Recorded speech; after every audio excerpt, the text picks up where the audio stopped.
Mercedes-Benz has just revealed its first ever electric C-Class with up to 800 kilometres of WLTP range. BYD has dropped the first official details and teasers on the next generation 2027 Atto 3. Construction has officially begun on a brand new electric bus manufacturing plant in Nowra, New South Wales. Lexus has confirmed the all-new electric ES luxury sedan will reach Australian showrooms in the third quarter of this year, and GWM Haval has locked in the larger Jolion Max for late 2026.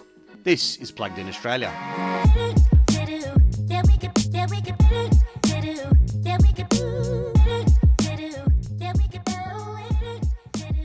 G'day, thanks for joining us here on Plugged In Australia once again, episode 44 for Thursday the 23rd of April 2026.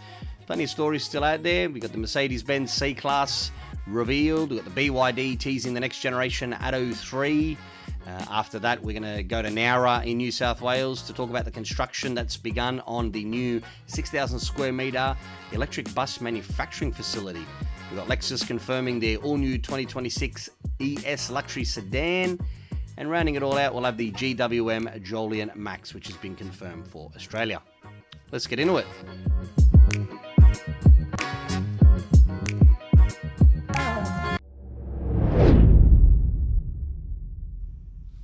Mercedes-Benz has officially revealed the first dedicated electric version of the C-Class, a model that will sit alongside the continuing combustion and plug-in hybrid C-Class rather than replacing either. Built on a new 800-volt platform shared with the upcoming GLC EQ electric SUV, the electric C-Class measures 4,883 millimetres in length, which is 132 millimetres longer than the current W206 petrol C-Class, while the wheelbase stretches to 2,962 millimetres, an increase of around 97 millimetres. This delivers notably larger interior space, with a boot capacity of 470 litres in the rear, plus an additional 101 litre frunk. And the drag coefficient sits at a slippery 0.22 CD. The launch model is the dual-motor all-wheel drive C400 4MATIC, producing 360 kilowatts and 800 newton meters of torque for a 0 to 100 kilometre an hour of 4.0 seconds. It uses a 94.5 kilowatt hour usable lithium-ion battery and is rated for up to 760 kilometres of WLTP range. Rear-wheel drive variants are scheduled to follow, and they will reach up to 800 kilometres of WLTP on the same battery. 800-volt electrical architecture supports peak DC fast charging of 330 kilowatts, which is enough to add approximately 320 kilometers of range in around 10 minutes, or achieve a 10 to 80% charge in roughly 22 minutes on an appropriately spec'd charger. A 2-speed transmission mounted on the rear axle optimizes efficiency across urban and highway speeds, and the front motor can be decoupled under light loads, so the vehicle effectively runs as a rear-wheel drive for maximum range. Styling moves away from the more polarizing EQ family look toward a more conventional coupe-like silhouette, with an upright grille containing 1,050 individually illuminated dots, flush door handles, a swooping roofline, and distinctive 3-pointed star light signatures front and rear. The interior offers an optional 39.1-inch pillar-to-pillar MBUX hyperscreen, or a standard 10.3-inch digital display paired with a 14-inch central touchscreen. Further options include a passenger side superscreen with distraction prevention camera, massaging and ventilated seats, Napa leather or certified vegan upholstery, a panoramic roof, and the Sky Control dimmable glass roof featuring 162 illuminated stars. This is the first Mercedes-Benz saloon cabin to earn a Vegan Society certification as well. Chassis technology includes optional Airmatics air suspension with predictive damping that draws cloud-based data from other Mercedes vehicles, plus rear axle steering capable of up to 4.5 degrees for tighter turning circles. Advanced driver assistance reaches level 2 with support from 27 cameras and ultrasonic sensors, while electric intelligence navigation plans charging stops, and AI features integrate ChatGPT and Google Gemini. A multi-source heat pump improves cold weather efficiency. Australian arrival is scheduled for the first half of 2027, competing directly with the forthcoming electric BMW i3. Exact local pricing and full equipment grades are still to be confirmed, However, the current combustion C-Class starts at approximately $89,000 before on roads. The electric C-Class brings genuine engineering depth with its 2-speed transmission, predictive suspension, and efficiency focus, giving Australian buyers a premium electric alternative that feels like a natural evolution of the traditional C-Class formula rather than a compromise. BYD has released the first official teaser images and technical details for the next generation 2027 Atto 3, known in its Chinese domestic market as the Yuan Plus, ahead of its full debut at the Beijing Motor Show. The new Chinese market version grows to 4,665mm in length, an increase of 210mm over the current Australian Atto 3's 4,455mm. While it's also wider and taller with a longer wheelbase, that moves it closer to the mid-size SUV territory. The architecture shifts from the current front-wheel drive layout to rear-wheel drive as standard, paired with a more powerful motor.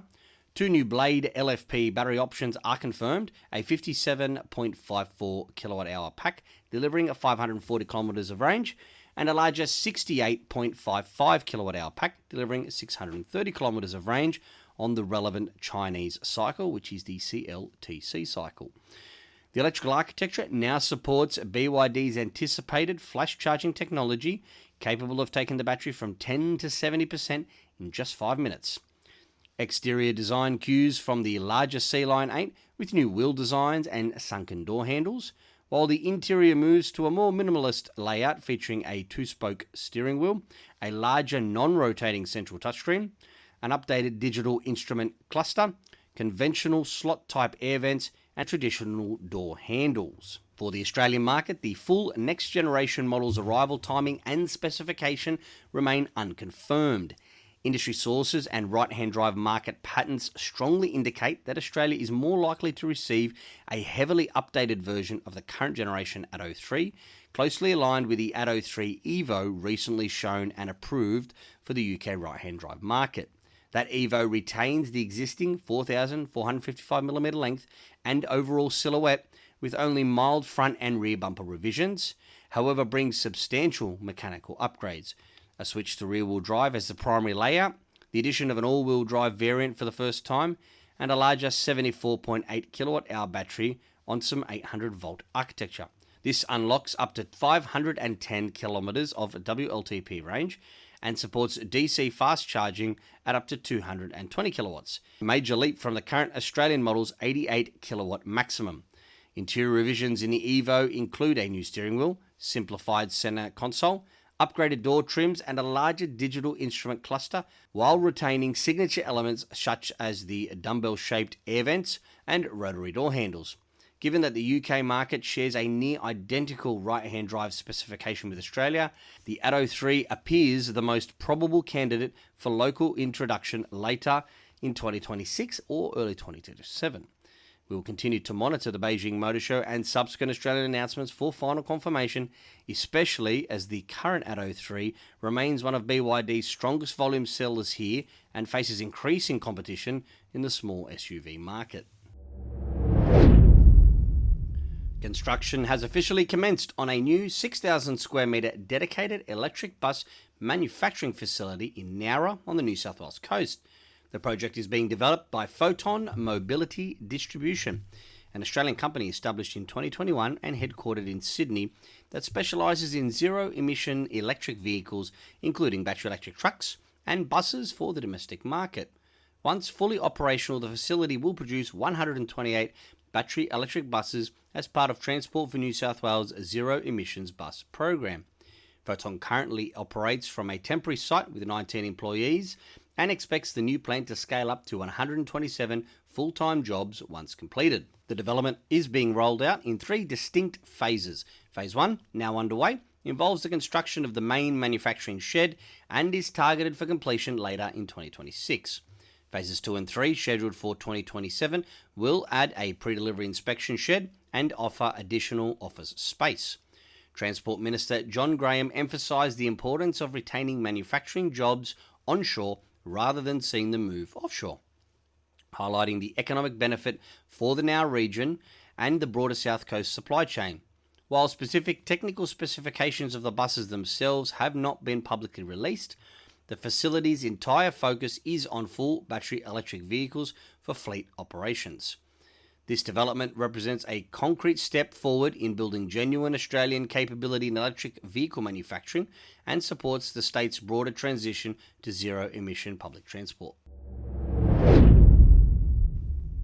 Lexus has officially confirmed the all-new 8th generation ES luxury sedan will reach local showrooms in the third quarter of 2026, marking the first time a full battery electric powertrain becomes available on the ES nameplate in Australia. Both battery electric and petrol electric hybrid variants will be offered, providing buyers a genuine powertrain choice in the medium to large luxury sedan segment. The new ES is constructed on a redesigned GAK platform, engineered to accommodate both hybrid electric and battery electric vehicle configurations. Overall length increases by 165mm, and the wheelbase extends by 80mm compared with the outgoing model, resulting in a sleeker, lower profile inspired by the LFZC concept and featuring a more angular spindle body front-end design.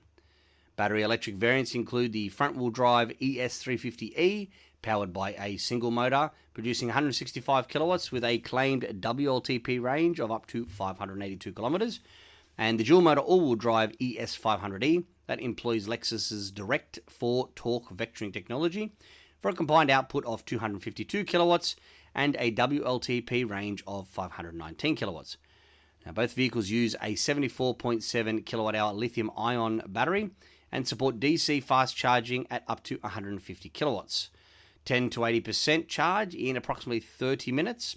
Performance figures are 8.9 seconds 0 to 100 on the 350E and 5.9 seconds on the 500E. Chassis updates comprise strut front and multi-link rear suspension with optional dynamic rear steering and adaptive variable suspension for improved handling and ride comfort. The interior adopts a more minimalist layout with higher hip points due to the underfloor battery placement, a 12.3-inch digital driver display, a 14-inch central touchscreen, and new response hidden switches for key controls. Sensory concierge modes integrate media, climate, ambient lighting, and seat cushioning adjustments into personalised driving experiences. Full Australian specifications, pricing, and standard equipment levels will be released closer to launch. However, the arrival brings the first electric ES to right-hand drive markets and continues the nameplate's long history in Australia since 1992. GWM Haval has confirmed the Jolion Max, a noticeably larger and more practical variant of the popular Jolion, will launch in Australia in the fourth quarter of 2026. It will be offered with a full battery electric and petrol electric hybrid powertrains, expanding choice in the small to medium SUV segment where the standard Jolion has been a consistent performer. Dimensions are 4,590mm long and 1,877mm wide, sitting on a 2,710mm wheelbase, representing increases of 110mm in length, 10mm in wheelbase over the current Jolion. This positions the Jolion Max neatly between the existing Jolion and the larger H6 in GWM Australia's lineup. The hybrid powertrain is expected to deliver approximately 140 kilowatts combined output with strong low-end torque similar to the other Haval hybrid systems. The battery electric version is tipped to share major components with the GWM Aura 5, featuring a 150 kilowatt front-mounted electric motor, producing 260 newton meters of torque, with a 58.3 kilowatt-hour lithium iron phosphate battery for a projected range of just over 400 kilometers based on comparable WLTC figures. GWM Australia and New Zealand's General Manager for Marketing and Communications, Steve McAvee, described the Jolion Max as a very important model for the brand and confirmed the addition of both battery electric and hybrid electric options within the larger body. Pricing details are yet to be finalised, however the model is expected to sit in a competitive bracket that undercuts the current H6 HEV, which starts around $37,990 drive away, while offering significantly more interior space and practicality. The Jolion nameplate itself recorded 19,413 deliveries in 2025, an increase of 36.3% year on year, and new energy vehicles already accounted for 46% of GWM's March 2026 sales. The Jolion Max therefore forms a key part of GWM's continued 2026 production offensive in Australia, bringing additional full EV capability to an affordable and proven nameplate. That wraps up episode 44 of Plugged In Australia for Thursday, the 23rd of April, 2026. I very much appreciate you listening to us today. We do have the Anzac Day long weekend coming up here in Australia, so I won't be recording another episode again until Tuesday of next week. So hopefully no crazy stories break before then. So I hope you all enjoy a very solemn Anzac Day on Saturday, and that you get down to the dawn service if you can. For those that are outside of Australia, this might not make any sense to you whatsoever, but that's okay. Once again, I hope you enjoy your long weekend, and we'll be back on Tuesday with episode 45. Until the next time, stay plugged in and stay charged. Ci vediamo.